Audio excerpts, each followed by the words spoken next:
Praise the lord, praise the lord, praise the lord. ಮಕ್ಕಳೇ, ನಿಮ್ಮೆಲ್ಲರಿಗೂ Bible union ನಡೆಸುವಂಥ ಈ mobile Sunday ಸ್ಕೂಲ್ಗೆ ಸ್ವಾಗತ ಮಾಡ್ತೇನೆ. ಮಕ್ಕಳೇ, ಈ ಒಂದು ಕಾರ್ಯಕ್ರಮವನ್ನು ನೀವು ನೋಡ್ರಿ ಮತ್ತು ಇತರರಿಗೂ ಪರಿಚಯಿಸ್ರಿ ಮತ್ತು ಈ ಒಂದು ಕಾರ್ಯಕ್ರಮದಿಂದ ನೀವೆಲ್ಲರೂ ಆಶೀರ್ವಾದ ಹೊಂದಿರಿ. ಹಾಗೆ ಈ ಕಾರ್ಯಕ್ರಮವನ್ನು ಪ್ರಾರಂಭಿಸುವ ಹಾಗೆ ನಾವೆಲ್ಲರೂ ಕೈ ಜೋಡಿಸಿ ಪ್ರಾರ್ಥನೆ ಮಾಡೋಣ. ಪ್ರೀತಿಯುಳ್ಳ ರಕ್ಷಕನೇ ಯೇಸು ಸ್ವಾಮಿಯೇ, ನೀವು ನಮ್ಮನ್ನು ಈವರೆಗೂ ಕಾಯ್ದು ಕಾಪಾಡುತ್ತಾ ಬಂದಿದ್ದೀರಾ. ಅದಕ್ಕಾಗಿ ನಮಗೆ ಸ್ತೋತ್ರವನ್ನು ಸಲ್ಲಿಸ್ತೇವೆ ಸ್ವಾಮಿ. ನೀವು ಮಾಡಿದ ಉಪಕಾರಗಳನ್ನು ಸ್ಮರಿಸ್ತೇವೆ. ಈ ಸಂಡೇ ಸ್ಕೂಲ್ನಲ್ಲಿ ಅನೇಕ ಮಕ್ಕಳು ಭಾಗವಹಿಸಿ ಆಶೀರ್ವಾದ ಹೊಂದುತ್ತಾ ಇದ್ದಾರೆ. ಮಕ್ಕಳನ್ನು ನೀವು ಆಶೀರ್ವದಿಸಿರಿ ಸ್ವಾಮಿ. ಮಕ್ಕಳ ತಂದೆ ತಾಯಿಗಳನ್ನು, ಅವರ ಸಂಡೇ ಸ್ಕೂಲ್ ಟೀಚರ್ಸ್ರವರನ್ನು, ಸಭೆಯನ್ನು, ಸಭಾ ಪಾಲಕರನ್ನು ನೀವು ಬಹಳವಾಗಿ ಆಶೀರ್ವದಿಸಬೇಕೆಂದು ಬೇಡಿಕೊಳ್ಳುತ್ತೇವೆ. ಈ ದಿನದಲ್ಲೂ ಕೂಡ ಈ ಮಕ್ಕಳು ಹೊಸದನ್ನು ಕಲಿತು ತಮ್ಮ ಜೀವಿತದಲ್ಲಿ ಹೊಸ ಪ್ರಾರಂಭವನ್ನು ಮಾಡುವಂತೆ ನೀವು ನಡೆಸಬೇಕೆಂದು ಬೇಡುತ್ತೇವೆ. ಈ ಪ್ರಾರ್ಥನೆಯನ್ನು ಯೇಸುವಿನ ಒಂದೇ ನಾಮದಲ್ಲಿ ಸ್ತೋತ್ರ ಅರ್ಪಿಸಿ ಬೇಡಿದ್ದೇವೆ ತಂದೆಯೇ, ಆಮೇನ್. ಆಲ್ ಸೇ ಆಮೇನ್. ಹಾಗೆ ಈ ದಿನದ ನಾವು ದೇವರ ವಾಕ್ಯದ ಕಥೆಯನ್ನು ಕೇಳುವುದಕ್ಕಿಂತ ಮುಂಚೆ ನಾವು ಒಂದು ಸಣ್ಣ ಘಟನೆಯನ್ನು ಕೇಳುವುದಕ್ಕೆ ಹೋಗೋಣ. ಮಕ್ಕಳೇ, ರಮೇಶ್ ಎಂಬ ಒಬ್ಬ ಮಗ ತಾಯಿಗೆ ಇದ್ದ. ತಾಯಿ ಆ ರಮೇಶನನ್ನು ಬಹಳ ಪ್ರೀತಿಯಿಂದ ಸಾಕ್ತಾ ಇದ್ಲು. ಹಾಗೆ ಆ ತಾಯಿ ಮಗನನ್ನು ಸಾಕಿ ಪ್ರತಿದಿನ ಪ್ರಾರ್ಥನೆಯಲ್ಲಿ, ಹಾಡು ಹೇಳೋದ್ರಲ್ಲಿ ಮತ್ತು ಭಾನುವಾರದಲ್ಲಿ ಚರ್ಚ್ಗೆ ಹೋಗೋದ್ರಲ್ಲಿ, ಸಂಡೇ ಸ್ಕೂಲ್ನಲ್ಲಿ ಕಳಿಸೋದ್ರಲ್ಲಿ ತಾಯಿ ಬಹಳ ಮುತುವರ್ಜಿ ವಹಿಸ್ತಾ ಇದ್ಲು. ಒಂದು ವೇಳೆ ನಿಮ್ಮ ತಂದೆ ತಾಯಿಗಳು ಸಹ ನಿಮ್ಮನ್ನು ಸಂಡೇ ಸ್ಕೂಲಿಗೆ ಕಳಿಸ್ಬೋದಲ್ವಾ? ಈ ಸಮಯದಲ್ಲಿ ಸಂಡೇ ಸ್ಕೂಲ್ಗಳು ಎಲ್ಲ ಸಭೆಗಳಲ್ಲಿ ಪ್ರಾರಂಭ ಆಗ್ತಾ ಇದೆ. ಆಗ ಸಂಡೇ ಸ್ಕೂಲ್ಗೆ ಹೋಗೋದನ್ನು ತಪ್ಪಿಸ್ಬೇಡ್ರಿ ಮಕ್ಕಳೇ. ಓದೋದಕ್ಕೆ ಇದೆ ಅಂತ ಹೇಳಿ ಕಾರಣ ಹೇಳಬೇಡ್ರಿ. ಹೋಮ್ವರ್ಕ್ ಮಾಡೋಕ್ಕಿದೆ ಅಂತ ಹೇಳಿ ಕಾರಣ ಹೇಳಬೇಡ್ರಿ. ತಂದೆ ತಾಯಿಗಳ ಜೊತೆ ಸಂಡೇ ಸ್ಕೂಲ್ಗೆ ಹೋಗೋದನ್ನು ತಪ್ಪಿಸ್ಬೇಡ್ರಿ. ಈ ರಮೇಶ್ ಎಂಬ ಆ ಬಾಲಕನನ್ನು ತಾಯಿ ಅಷ್ಟು ಪ್ರೀತಿಯಿಂದ, ಅಷ್ಟು ಶ್ರದ್ಧೆಯಿಂದ ಆಕೆ ಆ ಮಗನನ್ನು ಬೆಳೆಸ್ತಾ ಹೋಗ್ತಾಳೆ. ವಿದ್ಯಾಭ್ಯಾಸದಲ್ಲಿ ಮುಂದೆ ಬರಬೇಕು, ಆ ಮಗ ತನಗೆ ಕೀರ್ತಿ ತರಬೇಕು, ದೇವರಿಗೆ ಮಹಿಮೆ ತರಬೇಕು ಅಂತ ಹೇಳಿ ಅವಳು ಬೆಳೆಸ್ತಾ ಇರ್ತಾಳೆ. ಹೀಗೆ ಅವನು PUC ಆದ ನಂತರ ಅವನು ಕಾಲೇಜಿಗೆ ಹೋಗೋದಕ್ಕೆ ಬೇರೆ ಊರಿಗೆ ಹೋಗಬೇಕಾಗ್ತದೆ. ಆಗ ತಾಯಿ ಹೇಳ್ತಾಳೆ, ಮಗನೇ, ನೀನು ಹಾಸ್ಟೆಲ್ನಲ್ಲಿರುವಾಗಲೂ, ನಿನ್ನ ಸ್ನೇಹಿತರೊಂದಿಗೆ ಇರುವಾಗಲೂ ಪ್ರಾರ್ಥನೆ ಮಾಡೋದನ್ನು ತಪ್ಪಿಸ್ಬಾರ್ದು, ಮತ್ತು ಪ್ರತಿ ವಾರ ನೀನು ಚರ್ಚಿಗೆ ಹೋಗೋದನ್ನು ತಪ್ಪಿಸಬಾರ್ದು ಅಂತ ಹೇಳ್ತಾಳೆ. ಆ ಮಗ ಬಹಳ ಸಂತೋಷದಿಂದ ತಾಯಿ ಹೇಳಿದ ಎಲ್ಲ ಮಾತಿಗೆ ವಿಧೇಯನಾಗಿ ಒಪ್ಪಿಗೆ ಕೊಟ್ಟು ತಾಯಿಯಿಂದ ಬಿಟ್ಟು ಅವನು ಬೇರೆ ಊರಿಗೆ ಹೋಗಿ ಹಾಸ್ಟೆಲ್ನಲ್ಲಿದ್ದು ಕಾಲೇಜು ವ್ಯಾಸಂಗ ಮಾಡ್ತಾ ಇರ್ತಾನೆ. ಮಕ್ಕಳೇ, ನಿಮಗೆ ಗೊತ್ತು, ಕಾಲೇಜಿನಲ್ಲಿರುವಂಥ ವಿದ್ಯಾರ್ಥಿಗಳು ಸ್ನೇಹಿತರ ಒಂದು ಬಲೆಗೆ ಬೀಳುವಂಥದ್ದು ಬಹಳ ವಿಷಾದಕರವಾದಂಥ ಸಂಗತಿ. ಹಾಗೆ ಈ ರಮೇಶ್ ಆತನ ಸ್ನೇಹಿತರೊಂದಿಗೆ ಜೊತೆಯಲ್ಲಿ ಬೆರೆತನಾದರೂ ಯಾವುದೇ ಒಂದು ಬೇಡದ ವಿಷಯಗಳಿಗೆ ಆತನು ಕೈ ಹಾಕ್ತಾ ಇರಲಿಲ್ಲ. ಆದರೆ ಆತನ ಸ್ನೇಹಿತರು ಬಹಳವಾಗಿ ಆತನಿಗೆ ಪೀಡಿಸ್ತಾ ಇರ್ತಾರೆ. ಈ ಥರ ನೀನು ಗಾಂಧಿಯಾಗಿರಬೇಡ, ಎಲ್ಲರ ಜೊತೆ ಸೇರಬೇಕು, ಮೋಜು ಮಸ್ತಿ ಕಲಿಬೇಕು ಅಂತ ಹೇಳ್ತಾ ಇರ್ತಾರೆ. ಹಾಗೆ ಒಂದು ದಿನ ಅವನನ್ನೇನು ಮಾಡ್ತಾರೆ ಅಂತ ಹೇಳಿದ್ರೆ, ವೀಕೆಂಡ್ನಲ್ಲಿ ಒಂದು ಪಿಕ್ನಿಕ್ ಹೋಗ್ಬೇಕಂತ ಹೇಳಿ ಆತನನ್ನು ಕರ್ಕೊಂಡು ಹೋಗ್ಬಿಡ್ತಾರೆ.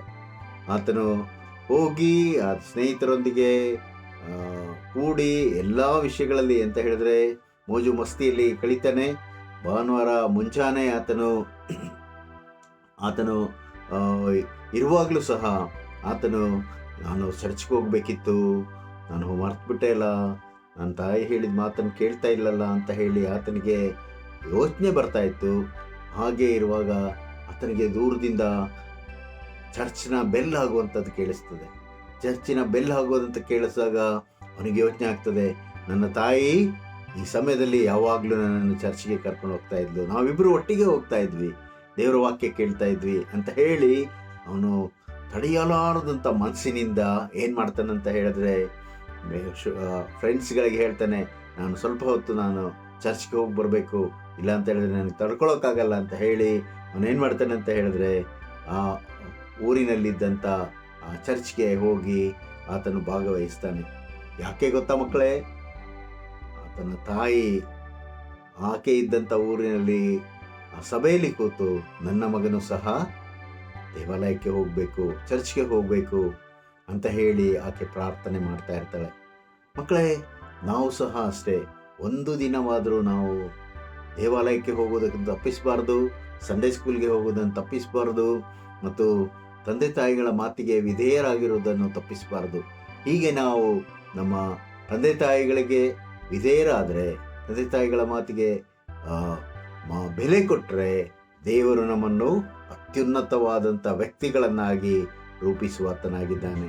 ಹಾಗೆ ನನ್ನನ್ನು ಮಾಡಿದ್ದಾನೆ, ನಿಮ್ಮನ್ನು ಮಾಡ್ತಾನೆ. ಮಕ್ಕಳೇ, ನೀವು ತಂದೆ ತಾಯಿಗಳಿಗೆ ವಿಧೇಯರಾಗಿರ್ರಿ. ದೇವರ ಒಂದು ಆಲಯದಲ್ಲಿ ಸೇರಿ ಬರೋದಕ್ಕೆ ತಪ್ಪಿಸುವವರಾಗಿರಬೇಡ್ರಿ. ದೇವರು ನಿಮ್ಮನ್ನು ಹೆಚ್ಚಾಗಿ ಆಶೀರ್ವದಿಸ್ತಾನೆ. ಆ ರೀತಿಯಲ್ಲಿ ತಾಯಿ ತನ್ನ ಮಗಳಿಗೋಸ್ಕರ ಯೇಸು ಸ್ವಾಮಿಯಲ್ಲಿ ಬೇಡಿದಂಥ ಒಂದು ಘಟನೆಯನ್ನು ಇವತ್ತು ನಾವು ದೇವರ ವಾಕ್ಯದಲ್ಲಿ ಕೇಳುವವರಾಗಿರೋಣ. ಮಕ್ಕಳೇ, ಯೇಸು ಸ್ವಾಮಿಯವರು ಕಪೆರ್ನೌಮಿನಿಂದ ಹೊರಟು ತೂರ್ ಮತ್ತು ಸೀದೋನ್ ಎಂಬ ಪಟ್ಟಣಗಳ ಪ್ರಾಂತ್ಯಕ್ಕೆ ಹೋಗ್ತಾರೆ. ಆ ಪ್ರಾಂತ್ಯದಲ್ಲಿ ಅವರು ಹೋಗಿ ಅನೇಕ ಕಡೆಗಳಲ್ಲಿ ಅವರು ಸಂದರ್ಶನ ಮಾಡ್ತಾ ಇರುವಾಗ ಒಬ್ಬ ಕಾನಾನ್ಯರ ಒಬ್ಬ ಸ್ತ್ರೀ ಏನು ಮಾಡ್ತಾಳೆ ಅಂತ ಹೇಳಿದ್ರೆ, ಆಕೆ ಯೇಸು ಸ್ವಾಮಿ ಅಲ್ಲಿಗೆ ಬಂದಿದ್ದಾರೆ ಅಂತ ಹೇಳಿ ಕೇಳಿ ಓಡಿ ಬಂದು ಆಕೆ, ಸ್ವಾಮಿ, ದಾವಿದನ ಕುಮಾರನೇ, ನನ್ನನ್ನು ಕರುಣಿಸು, ನನ್ನ ಮಗಳಿಗೆ ದೆವ್ವದ ಕಾಟ ಬಹಳವಾಗಿದೆ ಅಂತ ಹೇಳಿ ಆಕೆ ಯೇಸು ಸ್ವಾಮಿಯ ಬಳಿಯಲ್ಲಿ ಕೂಗಿ ಹೇಳ್ತಾಳೆ. ಅದನ್ನು ಕೇಳಿದಂಥ ಯೇಸು ಸ್ವಾಮಿ ಯಾವ ಉತ್ತರವನ್ನು ಆಕೆಗೆ ಹೇಳೋದಿಲ್ಲ. ಆದರೆ ಆತನ ಹಿಂದೆ ಆಕೆ ಕೂಗಿಕೊಂಡು ಬರ್ತಾ ಇರುವಾಗ ಆತನ ಶಿಷ್ಯರು ಹೇಳ್ತಾರೆ, ಸ್ವಾಮಿ, ನಮ್ಮ ಹಿಂದೆ ಅವಳು ಬಹಳವಾಗಿ ಕೂಗಿಕೊಂಡು ಬರ್ತಾ ಇದ್ದಾಳೆ, ಆಕೆಯನ್ನು ನೀನೇ ಒಂದು ಮಾತನ್ನು ಹೇಳಿ ಆಕೆಯನ್ನು ಕಳಿಸಿಕೊಟ್ಟು ಬಿಡು ಅಂತ ಹೇಳುವವರಾಗ್ತಾರೆ. ಆಗ ಆ ಸ್ತ್ರೀಯು ಸಹ ಓಡಿ ಬಂದು ಆ ಯೇಸು ಸ್ವಾಮಿಯ ಕಾಲಿಗೆ ಅಡ್ಡ ಬಿದ್ದು ಅವಳು ಏನು ಮಾಡ್ತಾಳೆ ಅಂತ ಹೇಳಿದ್ರೆ, ಸ್ವಾಮಿ, ನನಗೆ ಅನುಗ್ರಹ ಮಾಡಬೇಕು, ನನ್ನ ಮಗಳ ಒಂದು ದೆವ್ವವನ್ನು ಬಿಟ್ಟು ಹೋಗುವಂತೆ ಮಾಡಬೇಕು ಅಂತ ಹೇಳ್ತಾಳೆ. ಆದರೆ ಆ ಸಮಯದಲ್ಲಿ ಯೇಸು ಸ್ವಾಮಿ ಹೇಳುವಂಥದ್ದು, ಮಕ್ಕಳು ತಿನ್ನುವ ರೊಟ್ಟಿಯನ್ನು ತಕ್ಕೊಂಡು ನಾಯಿ ಮರಿಗಳಿಗೆ ಹಾಕುವುದು ಸರಿಯಲ್ಲ ಅಂತ ಹೇಳಿ ಯೇಸು ಸ್ವಾಮಿ ಮಾತು ಹೇಳ್ತಾರೆ. ಈ ಮಾತನ್ನು ಯಾಕೆ ಯೇಸು ಸ್ವಾಮಿ ಹೇಳ್ತಾರೆ ಅಂತ ಹೇಳಿದ್ರೆ, ಯೇಸು ಸ್ವಾಮಿ ಬಂದಿರುವುದು ಇಸ್ರೇಲ್ ಕುಲದ ರಕ್ಷಣೆಗಾಗಿ, ಆ ರಕ್ಷಣೆ ಮಾರ್ಗವನ್ನು ಆ ಇಸ್ರೇಲರಿಗೆ ಕೊಡಬೇಕೆಂಬುದಾಗಿ ಯೇಸು ಸ್ವಾಮಿಯ ಆಲೋಚನೆ ಆಗಿತ್ತು. ಆದರೆ ತಂದೆ ದೇವರ ಒಂದು ಚಿತ್ತ ಯೇಸು ಸ್ವಾಮಿಯವರ ಮೂಲಕ ಇಡೀ ಲೋಕಕ್ಕೆ ರಕ್ಷಣೆಯಾಗಬೇಕೆಂಬುದಾಗಿತ್ತು.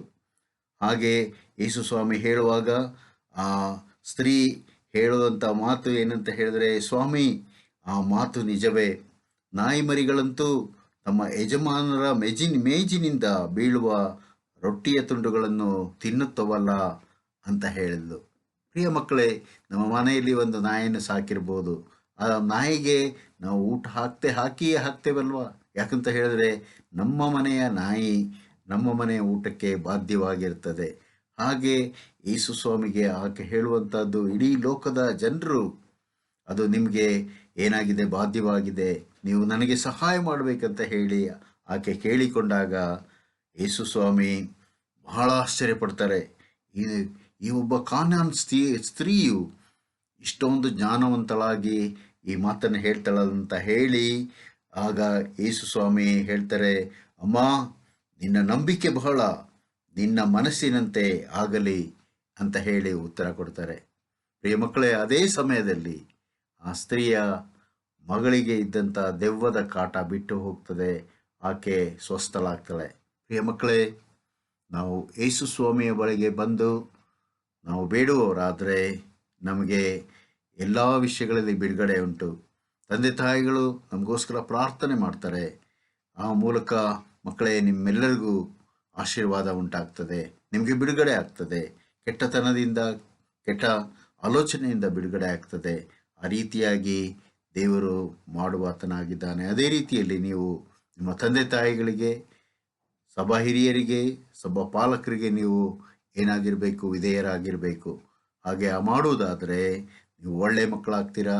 ಮತ್ತು ನೀವು ಪ್ರತಿದಿನ ದೇವರ ವಾಕ್ಯವನ್ನು ಓದುವುದನ್ನು ಬಿಡಬಾರ್ದು. ಪ್ರತಿಯೊಬ್ಬರು ದಿನವೂ ವಾಕ್ಯವನ್ನು ಓದಬೇಕು, ಪ್ರಾರ್ಥನೆ ಮಾಡಬೇಕು. ದೇವರು ನಿಮ್ಮನ್ನು ಆಶೀರ್ವಾದ ಮಾಡ್ತಾನೆ.